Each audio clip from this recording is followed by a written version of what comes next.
છોટાઉદેપુર જિલ્લાનું ધોરણ 12 સામાન્ય પ્રવાહનું 93.61 અને વિજ્ઞાન પ્રવાહનું 62.11% પરિણામ જાહેર થયું. વિજ્ઞાન અને સામાન્ય પ્રવાહમાં દીકરીઓનો દબદબો રહ્યો છે. ગત વર્ષ કરતાં વિજ્ઞાન પ્રવાહમાં 10.75% વધારો અને સામાન્ય પ્રવાહમાં 2.7% વધારો જોવા મળી રહ્યો છે. વિજ્ઞાન પ્રવાહમાં ખત્રી જૈનબાનુ જમીલભાઈ અને સામાન્ય પ્રવાહમાં અમીન મિરાલ વિજયભાઈ જિલ્લામાં પ્રથમ ક્રમાંક પ્રાપ્ત કર્યો છે. ગુજરાત માધ્યમિક અને ઉચ્ચતર માધ્યમિક શિક્ષણ બોર્ડ GSHS-EB ગાંધીનગર દ્વારા માર્ચ 2025માં લેવાયેલી ધોરણ 12ની સામાન્ય અને વિજ્ઞાન પ્રવાહની પરીક્ષાનું પરિણામ જાહેર થયું હતું, જેમાં છોટાઉદેપુર જિલ્લાનું સામાન્ય પ્રવાહનું 93.61 અને વિજ્ઞાન પ્રવાહનું 62.11% પરિણામ જાહેર થતાં વિદ્યાર્થીઓની આતુરતાનો અંત આવ્યો હતો. છોટાઉદેપુર જિલ્લામાં ધોરણ 12 સામાન્ય પ્રવાહમાં 5321 વિદ્યાર્થીઓ પરીક્ષા આપી હતી અને 4981 વિદ્યાર્થીઓ ઉત્તીર્ણ થયા હતા. ધોરણ 12 વિજ્ઞાન પ્રવાહમાં કુલ 842 વિદ્યાર્થીઓ પરીક્ષામાં બેઠા હતા, જેમાંથી 523 વિદ્યાર્થીઓ ઉત્તીર્ણ થયા હતા. વિજ્ઞાન પ્રવાહ સામાન્ય પ્રવાહના પરિણામની વિગતો આપતા જિલ્લા શિક્ષણ અધિકારી શ્રી આનંદ પરમાર જણાવ્યું, ગત વર્ષની સરખામણીમાં આ વર્ષે વિજ્ઞાન પ્રવાહના પરિણામમાં 10.15% વધારો, જ્યારે સામાન્ય પ્રવાહમાં પરિણામમાં 2.7% વધારો થયો હતો. સામાન્ય પ્રવાહમાં પરિણામમાં ભેંસાભાઈ કેન્દ્રમાં સૌથી વધારે 99.3% પરિણામ, જ્યારે સૌથી ઓછું પરિણામ ભીખાપુરા કેન્દ્રનું 93.3% આવ્યું હતું. જ્યારે વિજ્ઞાન પ્રવાહમાં સૌથી વધુ બોડેલી કેન્દ્રનું 79.47%, સૌથી ઓછું છોટાઉદેપુર કેન્દ્રનું 54.94% પરિણામ આવ્યું હતું. છોટાઉદેપુર જિલ્લામાં સામાન્ય પ્રવાહની 29 શાળાઓનું 100% પરિણામ, જ્યારે વિજ્ઞાન પ્રવાહમાં 3 શાળાઓનું 100% પરિણામ આવ્યું હતું. વધુમાં તેમણે જણાવ્યું હતું કે છોટાઉદેપુર જિલ્લામાં સામાન્ય પ્રવાહમાં 93.61% પરિણામ સાથે A1 કેટેગરીમાં 3, A2 કેટેગરીમાં 182, B1 કેટેગરીમાં 959, B2 કેટેગરીમાં 1699, C1 કેટેગરીમાં 1536, C2 કેટેગરીમાં 583 અને D કેટેગરીમાં 19 વિદ્યાર્થીઓ પરિણામ આવ્યું હતું.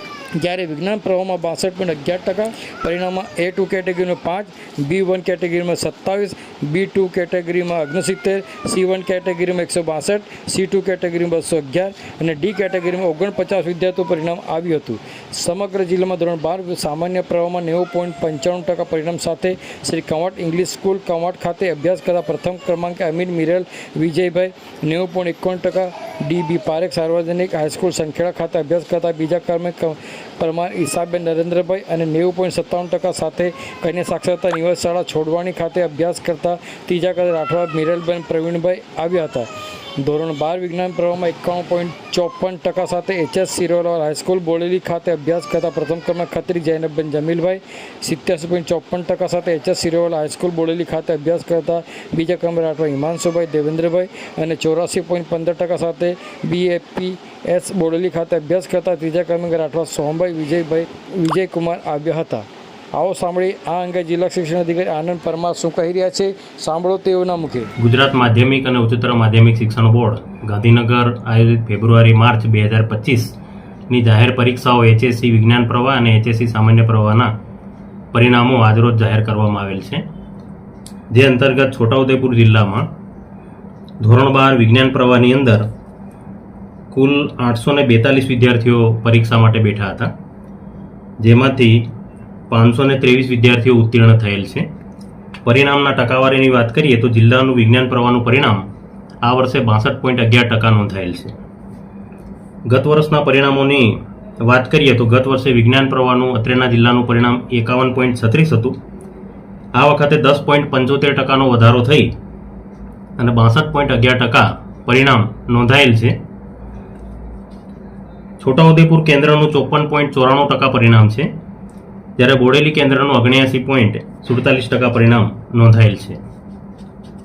ધોરણ 12 સામાન્ય પ્રવાહના પરિણામની જો વાત કરીએ તો જિલ્લાનું પરિણામ 93.61% જેટલું નોંધાયેલું છે, જેમાં 5321 વિદ્યાર્થીઓએ પરીક્ષા આપી હતી અને 4981 વિદ્યાર્થીઓ ઉત્તીર્ણ થયેલ છે. A1ની અંદર 3 વિદ્યાર્થીઓ નોંધાયેલા છે, જ્યારે A2ની અંદર 182 વિદ્યાર્થીઓ નોંધાયેલા છે. 12 સામાન્ય પ્રવાહના પરિણામમાં ભેંસાભાઈ કેન્દ્રનું સૌથી વધારે 99.3% પરિણામ નોંધાયેલું છે, જ્યારે ઓછું પરિણામ ભીખાપુરા કેન્દ્રનું 93.3% નોંધાયેલું છે. ગત વર્ષના પરિણામોની સરખામણી જો કરવામાં આવે તો ગત વર્ષે સામાન્ય પ્રવાહનું પરિણામ ધોરણ 12નું 91.84% નોંધાયેલું હતું, જ્યારે આ વખતે 2.7%ના વધારા સાથે 93.61% જેટલું સારું પરિણામ નોંધાયેલું છે.